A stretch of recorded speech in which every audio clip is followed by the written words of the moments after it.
Okay, people, so just a heads up, I'll probably be doing a number of videos today. It's just a few things that I've kind of built up that I want to talk about.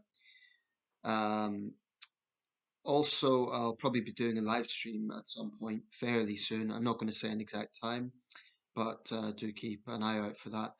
I try to get back to comments on videos, but admittedly, I just can't get around to all of them. Sometimes I get busy, I get other distractions. So if you leave a comment, please don't be offended if I don't get back to it. But if you can, do come to the live stream when I'm running it, and use that as an opportunity to ask me any questions. Even criticize me if you want. I'll anything goes in those live streams. But it is an opportunity to engage with my subscribers. Um, so without further ado, I want to talk about specifically Keir Starmer regarding his position on the ICC, the International Criminal Court, a ruling that Netanyahu is a war criminal and that basically we will be legally bound to arrest him if he comes to the UK. Um, this is obviously getting a lot of attention. Netanyahu himself has branded it anti Semitic. Pro Israelis have said it's obscene to link in Netanyahu, also Yoav Gallant, and with a Hamas commander previously thought to have been killed. I believe that's Dave Mohammed, who was thought to have been killed in an Israeli airstrike a few months ago, but I assume it's been confirmed to be still alive. Obviously, there's a lot of resentment from pro-Israelis that the Israeli Prime Minister is being lumped in with terrorist leaders. Um, when I've made videos on this subject recently, I haven't hid from the fact that I have altered my stance on this conflict. I wouldn't say I've done a complete U-turn, but I have certainly, my stance has somewhat changed. I can't deny that. If you'd asked me on October the 7th where my support for Israel lay, it would be 80, 90%. October the 7th, 2023. At the moment, it lies around at most 40%. That 40% is because I do still believe Israel fundamentally has a right to defend its security and its civilians. Why has the support gone? Why do I no longer feel the way I did on October the 7th? Because I'm convinced that Israel has gone well beyond self defense. I'm convinced that bombing schools and hospitals is not morally justified, even if there's terrorists in them. Um, and at some point, anyone with a conscience has to say, this is just going too far. How many civilians are going to be dismissed as collateral damage? How many children are going to be pulled from rubble in Gaza or Lebanon or Syria? And that to be dismissed as, oh, it's collateral damage, Israel has a right to defend itself. I am a little bit tired of pro Israelis taking the attitude that Israel could basically do whatever it wants under the guise of self defense, and I think that's what's happening. But I think I'm going to read out the report from Middle East Eye, but I'll just say this. I do have some sympathy for Keir Starmer. He's been Prime Minister for a relatively short time, um, just over 100 days now, and this really is between a rock and a hard place. As a lawyer, he knows that ICC has independence. We've already got, I don't know if the report will mention it, but we've already got um, threats from the Trump administration, saying that if we do arrest Netanyahu, they'll bankrupt the UK. Now, I cannot think of another example where an ally of the UK, the United States, threatens to bankrupt the UK over our position on another ally, Israel. I honestly can't think of another example of that. And all those Trump cheerleaders in the UK, is that the actions of an ally? Is that the actions of someone who respects this country? I would say very strongly to both Israelis and Americans, the UK is an independent country. We have absolutely a sovereign right to make our own decisions. With that being said, I'm going to read out the report. This is from Middle East Eye, which probably is a pro-Palestinian source. Um, it's very difficult to find a source on this conflict that isn't biased one way or another. But frankly, a lot of British publications are extremely biased towards Israel. A lot of our conservative publications, particularly in the print press, are very, very biased towards Israel. You're not going to get the Daily Mail or the Daily Telegraph or the Spectator or the Daily Express or the Sun talking about dead Palestinians other than in a little side note. They don't really care, in my opinion. Um, we've seen, 1,200 Israelis killed on October the 7th. Appalling, awful. I think the taking of hostages was particularly callous, and it was not an act of resistance. But that has been multiplied many, many times over. Even if the figure of 45,000 is an exaggeration, let's say it's 20,000. And let's say even three quarters of that, let's say, just for the sake of argument, the true figure is 20,000 dead in Gaza. Let's say three quarters of them are Hamas fighters. That would still mean 5,000 civilians have died. So, whatever way you try to present this, far too many civilians have died. Now, the Biden Harris administration has condemned the number of civilian dead, yet even they have criticised the UK's position on this. And that to me suggests that there's a very, very powerful Israel lobby in the United States. It's in the UK as well, but even the Democrats who are, they're not as hardline as Trump is, which is why I find it a bit strange for American Muslims to vote for Trump on the grounds of supporting Palestinians. That's bizarre because Trump's going to go even further in support for Israel. Um, but there is clearly a difference between Britain and America on this. And a lot can be said for Sir Keir Starmer, but I do give him his due for not just going along with whatever America and Israel wants. So this is the report. Starmer's spokesperson said the UK will always comply with its legal obligations as set out by domestic law and indeed international law. This is by Imran Mullah and Rayhan Uddin. The British government has said it will comply with its obligations under domestic and international law after the International Criminal Court issued arrest warrants for Israeli Prime Minister Benjamin Netanyahu and his former defence minister. On Thursday, the government refused to confirm whether Netanyahu would be arrested if he set foot on British soil. On Friday afternoon, however, PA Media reported Prime Minister Keir Starmer's spokesperson is saying the UK will always comply with its legal obligations as set out by domestic law and indeed international law. He added, I'm not going to get ahead of the process or provide commentary on individual cases. Sam Somblot, the Palestinian ambassador to the UK, told Middle East Eye, we welcome the announcement by the UK government that the UK supports and respects the independence of the ICC and will comply with the Netanyahu government arrest warrants. All member states of the ICC have clearly mandated obligations, Somblot added. It is a clear mandated obligation to uphold and preserve international law.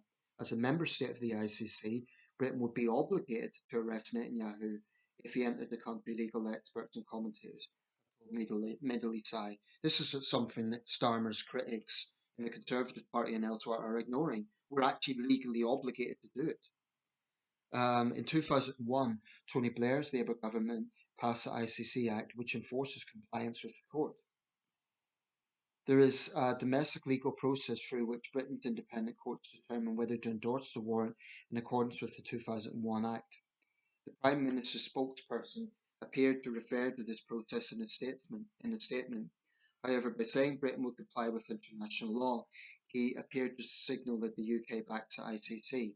This is consistent with the Labour government's previous statements in support of the ICC. In July, Britain dropped its previous objection to an arrest warrant being issued, which was filed by the previous Conservative government. The Labour government said this is a matter for the court to decide on. The government continues to refuse to say explicitly whether it will comply with the arrest warrant. On Friday morning, Yvette Cooper, the Home Secretary, declined to comment on the issue. The International Criminal Court is obviously independent.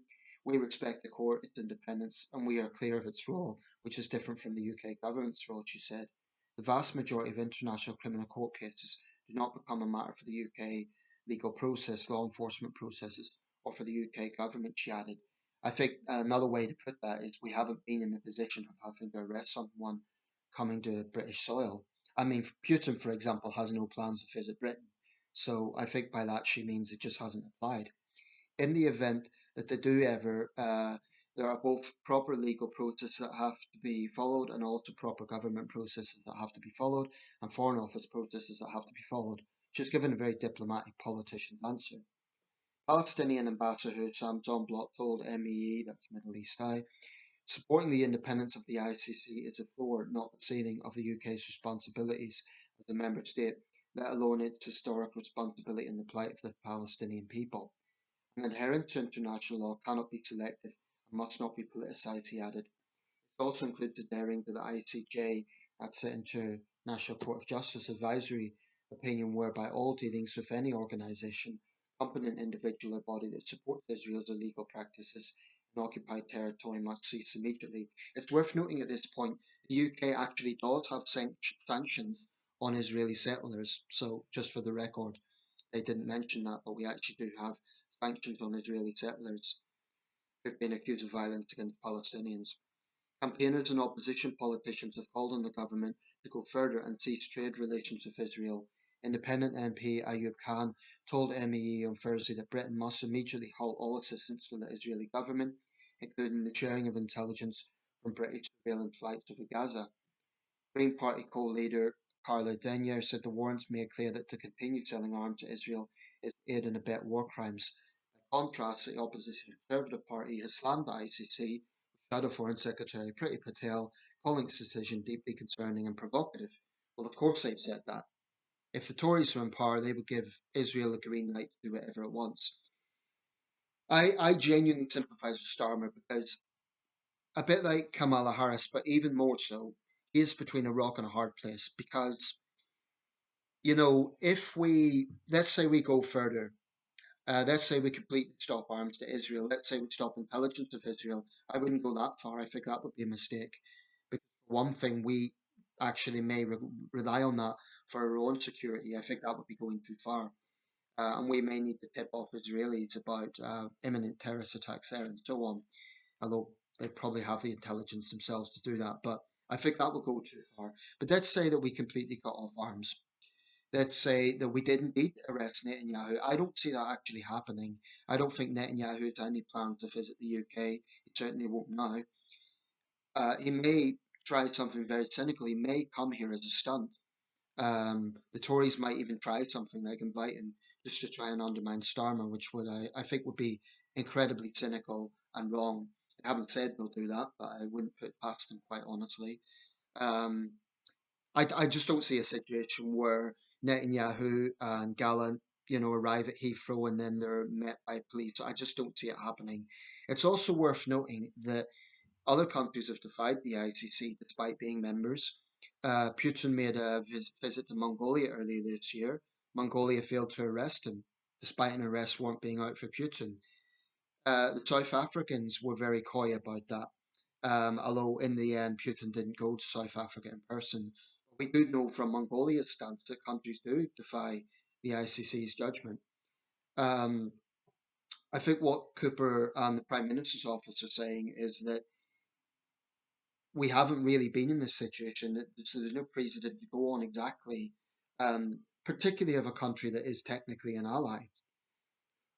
But Starmer's condemned whatever he does, so pro-Israelis will condemn him if that goes down, if that happens, or if we completely cut off arms. They're already criticising him simply for respecting the court's decision, which shows how, in my view, how isolationist Tories are. I mean, I do have a big problem with some of the worldview. They're right about Russia and China, but in the end of the day, if we take this attitude, we're not going to respect the ICC because Israel's an ally. It comes down to our international reputation versus basically giving a green light to a country that is an ally.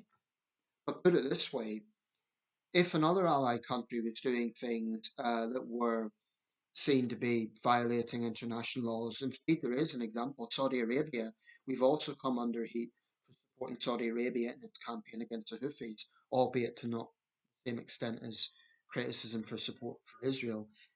But I honestly think when it comes to foreign policy, I give Starmer a 6 out of 10. I think he's done quite well.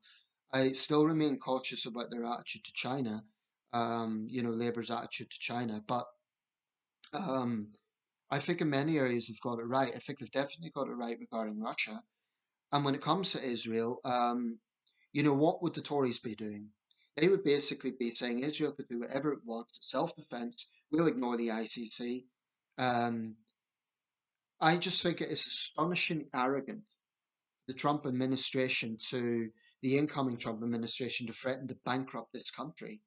And all those Trump supporters in the UK, whether they be on conservative benches or whether they be individuals, what sort of attitude is that from, you know, an incoming American president to threaten to bankrupt this country? That is a disgrace, and it shouldn't be forgotten. One of the things, and I'm going a little bit off topic here, but one of the big problems I have with a lot of pro-Trump Brits, like Nigel Farage, like Liz Truss, and others, is they seem to think that we should cozy up to Trump's America because it's powerful. It's the world's biggest economy. Um, and yet they condemned Starmer for wanting better relations, for wanting a reset with the EU. Now, the EU is not totally happy. They think we don't go far enough. And there's certain trade agreements that Starmer's not getting on board with. But he is trying.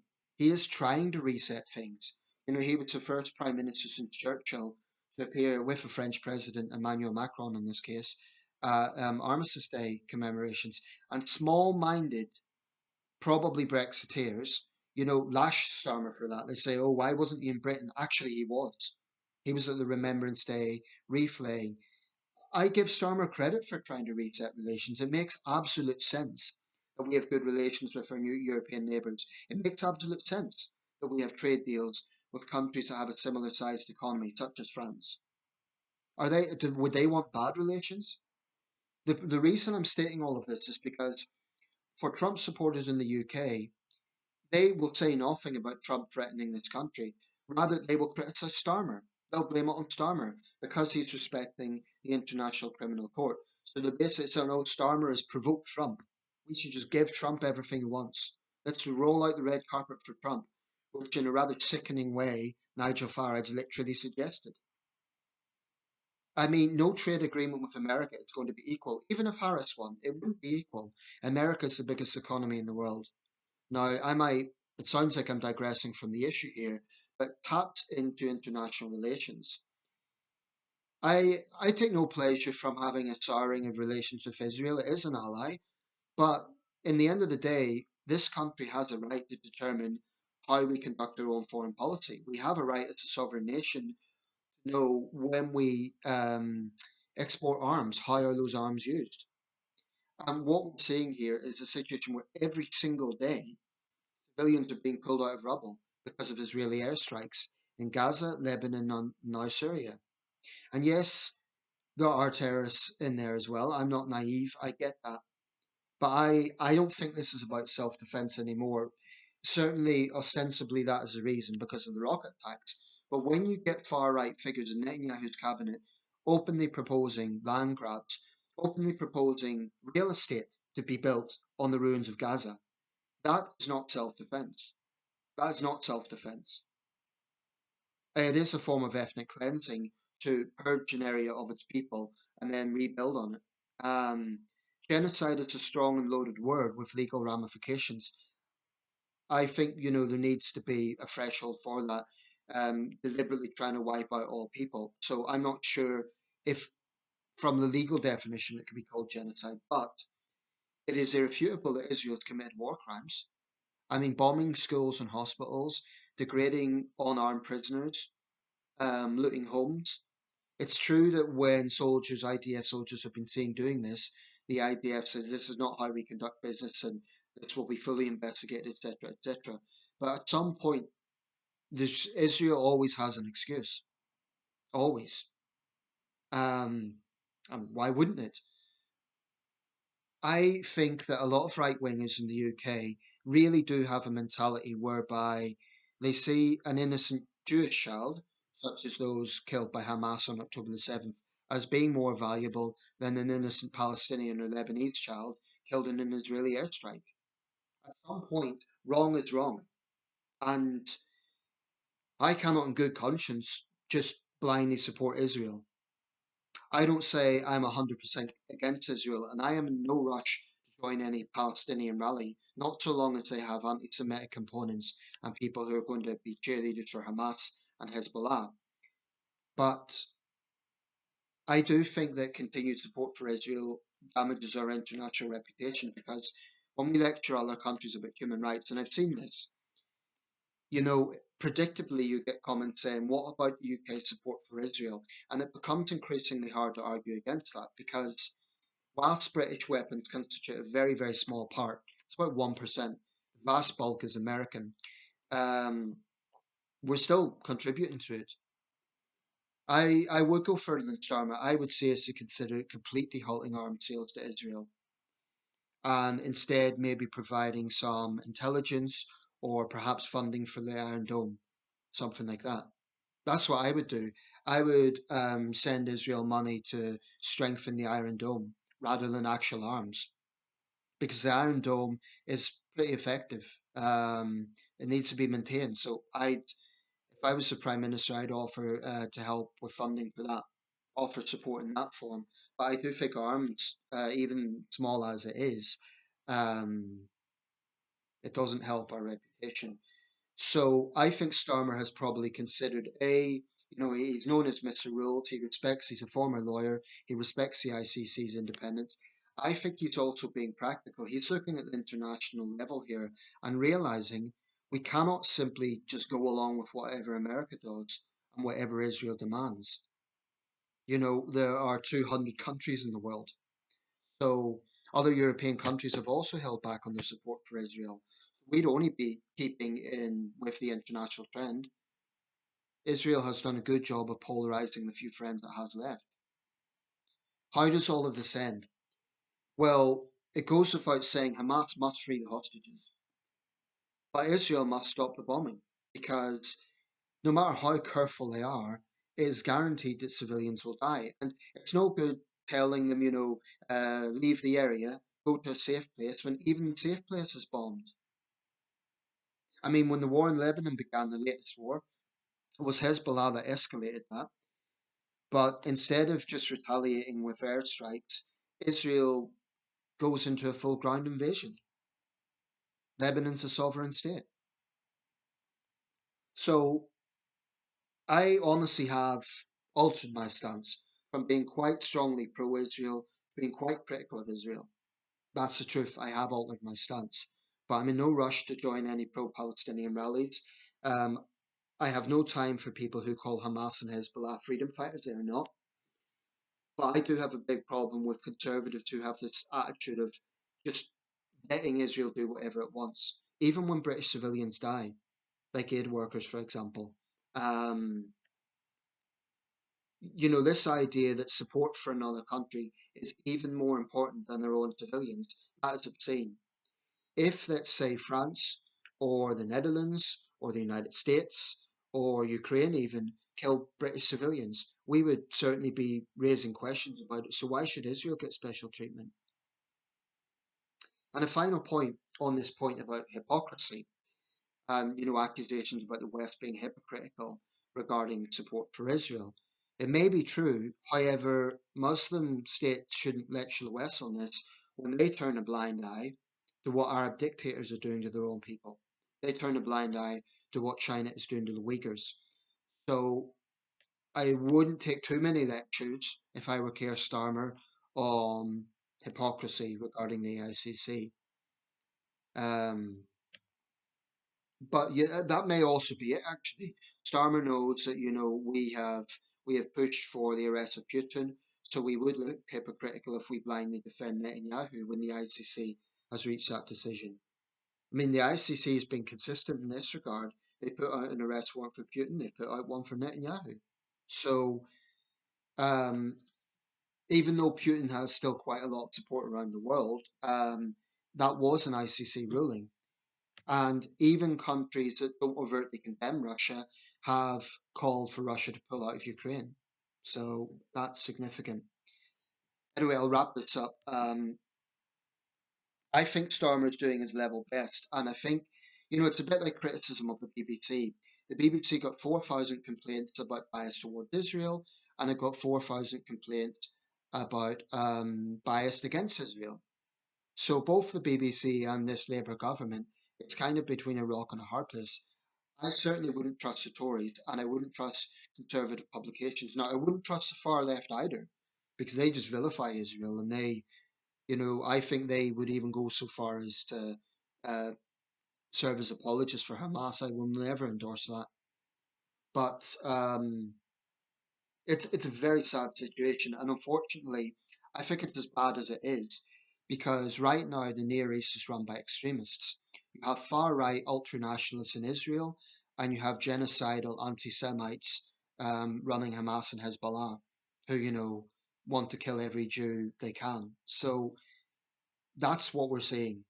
And this, of course, spills across. I didn't make a video about the recent violence in Amsterdam, but again, pro-Israelis were putting it out there, oh, this is an example of anti-Semitism in Europe. And there may well have been anti-Semitism involved in that. But what they negated to mention was the Israeli team was known for its football hooliganism and racism within Israel. The Maccabi team, it's notorious within Israel for its far-right hooliganism. So I suspect that was simply politics, you know, coming out onto the football pitch, onto the streets of Amsterdam. I suspect there was thuggery on both sides. But pro-Israeli sources were just saying, oh, this is an example of an anti-Semitic pogrom. I'm not so sure that it was now. Initially, I thought that might be the case. But apparently, the Maccabee supporters were chanting racist slurs before the violence broke out. I don't know, I wasn't there. But I suspect it was both sides.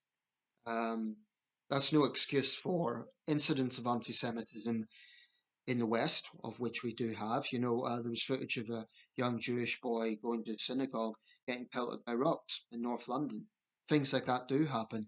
I will always forcefully condemn that and say the culprit should be arrested and punished. Um, but the reality of anti-Semitism doesn't justify Israel's actions.